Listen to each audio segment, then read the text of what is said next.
In this video, let's talk about a logistic regression.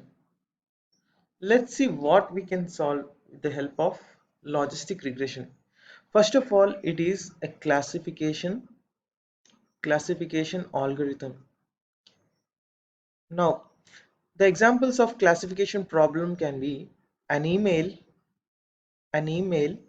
spam or not, online transaction, online transaction, fraud or not. Let's take a simple example. A student in an exam.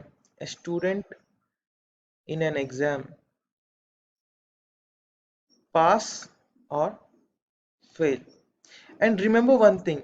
When we have the output features having two categories, then that is called as a binary with two categories, right? With two categories.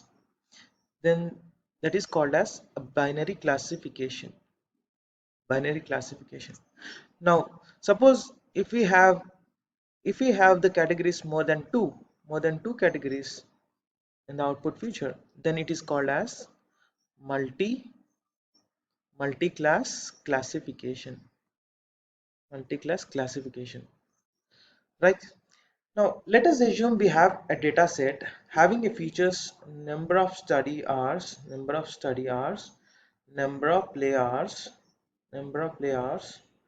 and our output is pass or fail, right? Now I have a data set here with these features. Now based on this data, I have an output either pass or fail, right? Pretty simple example. Now what I wanted to do here is I wanted to draw the graph between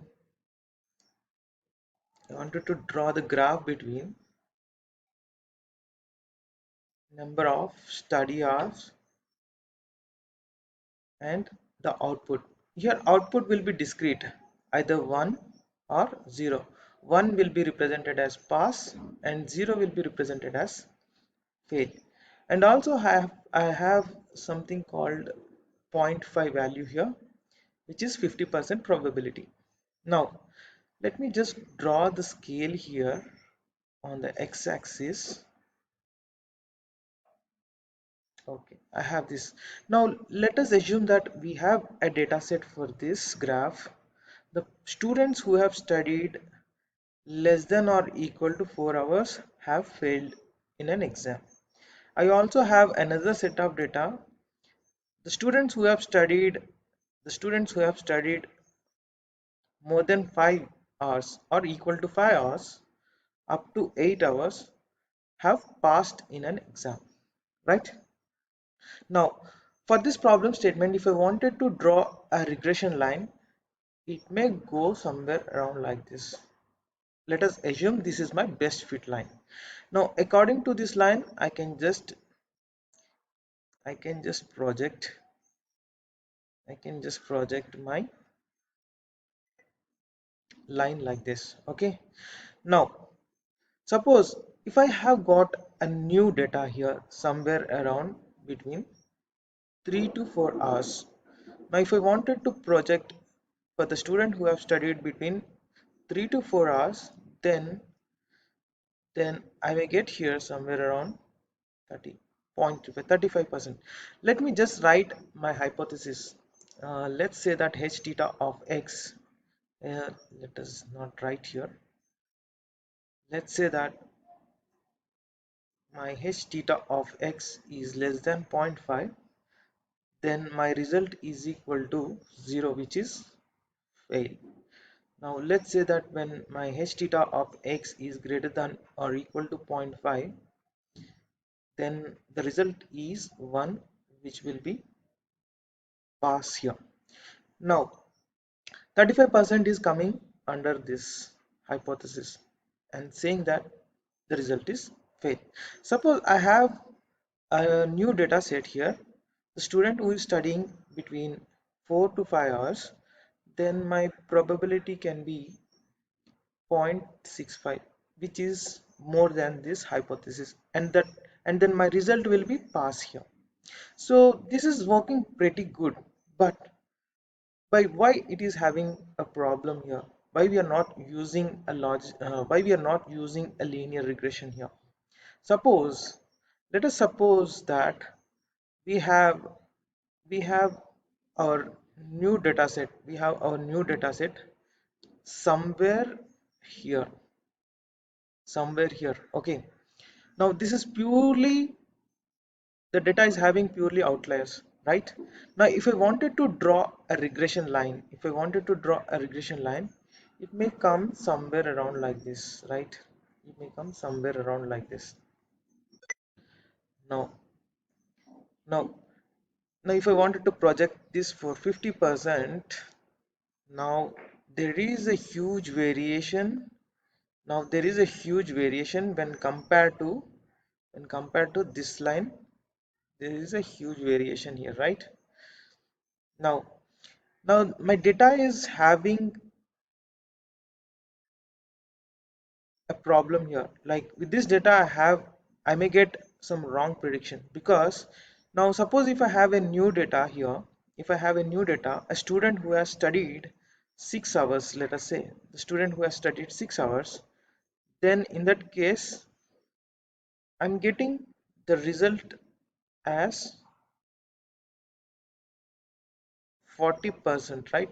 40% probability will be having a result called fail. But in actual, this is not true. In actual, the, the student who has studied 6 hours should get pass in an exam. But because of these outliers, we are getting wrong predictions. So the first main problem why we are not using linear regression for a classification problem is because of outliers, right? Because linear regression is prone to outliers. Now, the second problem we have here is, you can see these lines, right? Basically basically we have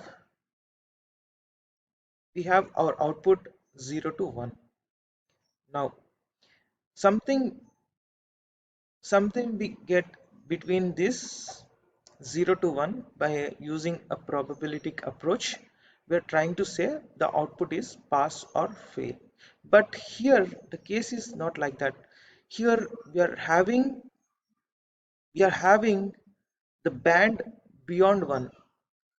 Our line is exceeding beyond 1 here, and also the line is exceeding to the negative values.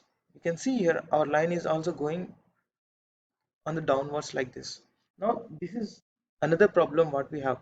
So in order to solve this, what we are trying to do here is, we are trying to use a sigmoid function to squash this line like this, so that to squash this line like this so that we have a band between 0 to 1. Let us see how we can squash that line between 0 to 1. Let's just take an example here. Let me just show you in an Excel sheet here, okay? It'll be quite obvious. Let me just say that I have an this is my Z, and I wanted to use an equation 1 by 1 plus e to the power of minus z. Okay, now I wanted to use this formula. Let me just write down the values from minus 10 to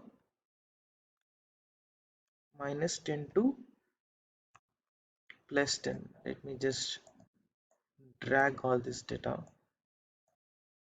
Okay, let's say this is 10 here. Okay, now I wanted to write a formula here. Let's say that 1 divided by exponential 1 plus, right, 1 plus exponential to the power of minus this value, okay, which is z.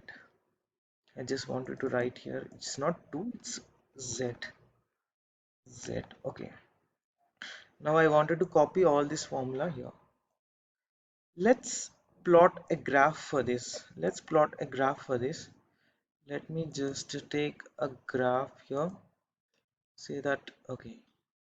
Now I just got a graph here. See, now what I have got by using, let me just, let me do once again. Take this again. I will plot the graph here.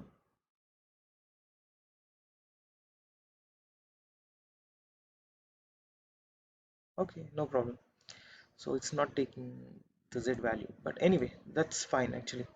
Now you can see here, okay, now you can see here by using this equation 1 plus e to the power of minus z, which is there on the y-axis. This is a sigmoid function. By using this sigmoid function, and we are also plotting the z value between minus 10 to plus 10. So by plotting these values with respect to z and with respect to this sigmoid function, we are trying to achieve this line. That's why the name logistic, right? And also we are using, we also have this straight line here, which can be a regression. That's probably, that might be the reason we have logistic regression name. All right, now we have understood how we have got this, how we have got actually, right? Now, simply, I just wanted to have an equation here. Probably I'll try to explain it in the next video. Alright, this is it in this video.